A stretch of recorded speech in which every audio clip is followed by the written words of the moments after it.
یہ بظاہر تو ایک فرضی کہانی ہے، لیکن یہ 17 منٹ کا دباؤ بچوں کے ذہن کو پرابلم سالونگ سکھا رہا ہے۔ ایگزیکٹلی، بچہ خوفزدہ ہوئے بغیر اس دباؤ میں منطقی سوچ کا استعمال سیکھتا ہے۔ اسی طرح ڈینیز ڈوڈلز کا وہ عجیب سا بچہ کیلوین، وہ جیلی بینز کے ساتھ عجیب تجربات کرتا ہے، لیکن اس کے دوست اسے قبول کر لیتے ہیں۔ صحیح، اور جب بچے یہ پڑھتے ہیں تو وہ اصل زندگی میں دوسروں کے مختلف ہونے یا ان کی خامیوں کو برداشت کرنا سیکھ جاتے ہیں۔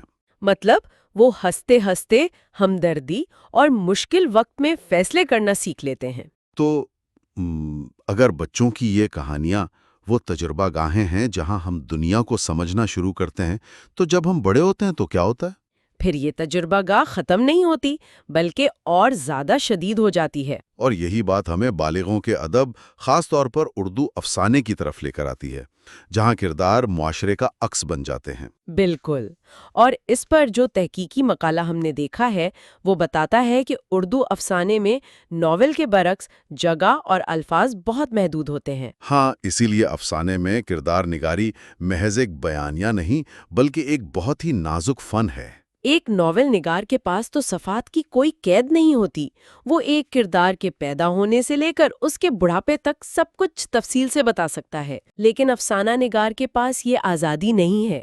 اسے چند صفحات میں پوری زندگی یا ایک گہری نفسیاتی کیفیت کو قاری کے دل میں اتارنا ہوتا ہے۔ صحیح، اور اس مقالے میں ان کرداروں کو 2 کیٹیگریز میں تقسیم کیا گیا ہے: جامد یعنی اسٹیٹک اور متحرک یعنی ڈائنامک کردار۔ اس مقالے کی زبان تھوڑی اکیڈمک تھی، تو کیا ہم اسے عام فہم انداز میں سمجھ سکتے ہیں؟ یہ جامد اور متحرک کا کیا چکر ہے؟ چلے اسے ایک سادہ سی مثال سے سمجھتے ہیں۔ ایک جامد کردار کو آپ ایک ندی میں پڑے ہوئے بھاری پتھر کی طرح سمجھیں۔ اچھا، پتھر؟ ہاں، ندی کا پانی یعنی کہانی کے واقعات اس کے ارد گرد سے گزرتے رہتے ہیں، لیکن وہ پتھر اپنی جگہ سے نہیں ہلتا۔ مصنف اسے استعمال کرتا ہے تاکہ معاشرے کی ہٹ دھرمی یا کسی روایت کو دکھا سکے۔ صحیح صحیح۔ اور متحرک کردار؟ متحرک کردار اس ندی کے پانی کی طرح ہے۔ وہ حالات کے دباؤ اور راستے کی رکاوٹوں سے گزر کر اپنی شکل اور اپنا رویہ بدل لیتا ہے۔ کیا بات ہے۔ اگر میں اس پر ایک تشبیہ دوں تو کیا ہم اردو افسانے کے اس کردار کو ایک پریشر کوکر کی طرح کہہ سکتے ہیں؟ Pressure cooker? وہ کیسے؟ مطلب جہاں محدود جگہ اور وقت کی وجہ سے جذبات اور کشمکش ایک لمبے ناول کی نسبت زیادہ تیزی سے اور شدید انداز میں پکتے ہیں۔ یہ ایک بہت زبردست تشبیہ ہے۔ بالکل، وہ ایک پریشر کوکر ہی ہے۔ مصنف کے پاس وقت کم ہے تو اس دباؤ میں کردار کی خامیاں، خوبیاں اور درد انتہائی گاڑھے فارم میں ابھر کر سامنے آتے ہیں۔ بالکل۔ اگر ہم اسے بڑی تصویر کے ساتھ جوڑیں تو ہم دیکھیں گے کہ اردو ادب کے کردار صرف کاغذ تک محدود نہیں رہتے، وہ اپنے وقت کی سچائیوں کی بازگشت بن جاتے ہیں۔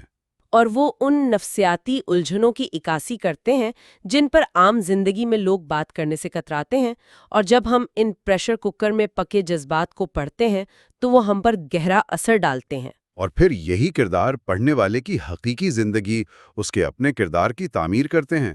ایسڈ ایجوکیشن کے بلاگ نے اس پر بڑی اچھی روشنی ڈالی ہے۔ ہاں، کہانیاں دراصل تدریس کا سب سے مؤثر طریقہ ہیں۔ اردو کہانیاں بچوں میں ہمدردی، مہمان نوازی اور روزمرہ کے معمولات جیسی خصوصیات پیدا کرتی ہیں۔ اور اس کی ایک سائنسی وجہ بھی ہے۔ کہانیاں ہمارے دماغ کے دفاعی نظام کو بائی پاس کر جاتی ہیں۔ دفاعی نظام کو بائی پاس کرنا؟ یعنی اگر کوئی سیدھا لیکچر دے تو ہم نہیں سنتے؟ بالکل۔ اگر کسی کو بٹھا کر کہیں کہ جھوٹ مت بولو یا وقت کی پابندی کرو تو انسان بور ہو جاتا ہے، دماغ ایک دیوار کھڑی کر لیتا ہے۔ صحیح۔ لیکن کہانی کے کردار کے ذریعے وہی سبق دیا جائے تو ہم جذباتی طور پر جڑ جاتے ہیں اور لاشعوری طور پر سیکھ لیتے ہیں۔ اسی بلاگ میں ایک کتاب سوکر سٹار کا ذکر ہے، جس کا پس منظر برازیل کی غربت ہے۔ ہاں، پاولو نامی بچہ دن بھر مزدوری کرتا ہے لیکن فٹ بال کا ستارہ بننے کا خواب دیکھتا ہے۔ یہاں بات واقعی بہت دلچسپ ہو جاتی ہے کیونکہ اس کہانی میں اس کی بہن ماریا کا بھی ایک اہم کردار ہے۔ ماریا بھی تو فٹ بال کھیلنا چاہتی تھی نا؟ بالکل، لیکن سماج کا اصول تھا کہ لڑکیاں فٹ بال نہیں کھیل سکتی۔ پھر ایک دن جب ایک لڑکا زخمی ہوتا ہے تو ماریا میدان میں اتر کر سب کو حیران کر دیتی ہے۔ کہانیاں کس طرح خاموشی سے سماجی رکاوٹوں کو توڑتی ہیں، یہ اس کی بہترین مثال ہے۔ یہی کہانیوں کا جادو ہے۔ وہ صرف مشکل الفاظ نہیں سکھاتی، اسلامی اور اخلاقی اقدار لاشعوری طور پر ذہن میں بٹھا دیتی ہیں۔ اور یہی وہ مقام ہے جہاں ہم بچپن کی کہانیوں سے نکل کر بالے عملی زندگی کی طرف قدم رکھتے ہیں، جہاں انسان کا اپنا حقیقی کردار اس کی کامیابی کا فیصلہ کرتا ہے۔ اب ہم اس موٹیویشنل ویڈیو اسکرپٹ کی طرف آتے ہیں جو بتاتا ہے کہ مارکیٹ میں انسان کے کام، مہارت اور ڈگریوں کی قیمت لگتی ہے۔ لیکن جب مارکیٹ میں لاکھوں لوگ ایک جیسی ڈگریاں لے کے کھڑے ہوں تو وہاں کون جیتتا ہے؟ وہاں کردار جیتتا ہے۔ وہ انٹرویو والی کہانی یاد ہے آپ کو؟ ہاں، وہ تو بہت کمال کہانی تھی۔ ایک کمپنی میں کچھ لڑکے انٹرویو دینے آئے، سب کے پاس شاندار ڈگریاں تھیں۔ پھر ایک شخص آیا اور اس نے کسی امیدوار سے کچھ دیر کے لیے ٹائم مانگی۔ اور باقی سب نے تو انکار کر دیا تھا۔ کارپوریٹ دنیا کے سخت مقابلے میں کوئی اپنا نقصان کر کے دوسرے کی مدد کیوں کرے؟ بالکل، لیکن ایک لڑکے نے اخلاق کا مظاہرہ کرتے ہوئے اپنی ٹائی دے دی، اور بعد میں پتا چلا کہ وہ ٹائی مانگنے والا ہی اس کمپنی کا باس تھا۔ تو جس نے ٹائی دی، ظاہر ہے نوکری اسی کو ملی، کیونکہ اس کی مہارت سے زیادہ اس کے کردار نے اسے جتوا دیا۔ تو اس سب کا مطلب کیا ہے؟ مطلب قابلیت آپ کو کمرے کے اندر تو لا سکتی ہے، لیکن اندر آپ کی عزت آپ کے کردار پر منحصر ہے۔ میری نظر میں مہارتیں تو جیسے گاڑی کا انجن ہے اور کردار اس کا سٹیئرنگ وہیل ہے۔ صحیح۔ انجن جتنا بھی طاقتور ہو، اگر سٹیئرنگ کام نہیں کر رہا تو آپ لازمی حادثے کا شکار ہوں گے۔ اس سے ایک بہت اہم سوال پیدا ہوتا ہے، کیا آج کل ہمارا تعلیمی نظام صرف انجن کو طاقتور بنانے پر زور دے رہا ہے اور سٹیئرنگ وہیل کو بھول گیا ہے؟ یہ تو بہت سوچنے والی بات ہے۔ ہم بچوں کو سائنس اور ٹیکنالوجی تو سکھا رہے ہیں، لیکن کیا ہم انہیں ہمدردی اور ایثار سکھا رہے ہیں؟ اگر ایک انتہائی قابل انجینئر کا کردار ٹھیک نہیں تو وہ پل بنائے گا اور اس میں ناقص مٹیریل استعمال کرے گا۔ مہارت نے نقشہ بنانا سکھایا، لیکن کردار ہی ایمانداری سکھاتا ہے۔ بالکل صحیح۔ کردار کے بغیر مہارت تباہی بھی لا سکتی ہے۔ لیکن آج کے ڈیجیٹل دور میں جب لوگوں کے پاس وقت نہیں ہے، ہم یہ کہانیاں اور علم کیسے بانٹ سکتے ہیں؟ اس کا حل جدید ٹیکنالوجی میں ہے، جیسے وہ یوٹیوب چینل اردو بک سمریز۔ ہاں، ان کا مقصد دنیا بھر کی کتابوں کا نچوڑ آسان اردو میں پیش کرنا ہے، تاکہ لمبی کتابیں پڑھے بغیر لوگ ان کہانیوں اور فلسفوں سے شعور حاصل کر سکیں۔ اور ہم نے ایک Urdu video script writing template بھی دیکھا۔ دور حاضر میں علم بانٹنے کے لیے ایک سٹرکچر ضروری ہے۔ پہلے 30 سیکنڈز میں ایک ہک یعنی توجہ کھینچنے والا نقطہ ہونا چاہیے، پھر آسان اردو اور ہندی کے امتزاج کے ساتھ چند اہم نکات، مثالیں، اور آخر میں کوئی ہوم ورک یا سوال۔ یہ نیا خاکہ تو دراصل جدید دور کی داستان گوئی ہے۔ وہ ہک داستان گو کے لہجے کا کام کرتا ہے، صحیح۔ تاکہ بات صرف اسکرین پر ختم نہ ہو، انسان کے کردار کا حصہ بنے۔ تو اگر ہم آج کی گفتگو کو سمیٹیں تو ہم نے دیکھا کہ ہمارا سفر ٹائم ٹریول کرنے والے ڈائناسور سے شروع ہو کر اردو افسانے کی گہرائی، فٹ بال کے میدانوں اور پھر انٹرویو کی ٹائی سے ہوتا ہوا یوٹیوب کے ڈیجیٹل دور تک پہنچا۔ اور ہر جگہ ایک ہی چیز مشترک تھی، کہانی اور کردار۔ ہاں، علم اور کہانیوں کا حصول صرف معلومات اکٹھا کرنا نہیں بلکہ اپنے اخلاق کو سنوارنا ہے۔ ہم حقیقتاً وہی بنتے ہیں جو کہانیاں ہم سنتے ہیں۔ بلا شبہ۔ تو سننے والوں کے لیے جاتے جاتے ایک حتمی اور غور طلب خیال، ہم روزانہ بے شمار کہانیاں، خبریں اور ویڈیوز دیکھتے ہیں۔ اگر ہمارا کردار انہی کہانیوں سے بن رہا ہے تو کیا ہم واقعی اپنی زندگی کے مصنف خود ہیں، یا ہم محض ان کہانیوں کا عکس ہیں جو معاشرے نے ہمارے ذہنوں میں فیڈ کر دی ہیں؟ اس پر ضرور غور کیجیے گا۔ Thank you for watching Khadija Talimwali YouTube channel.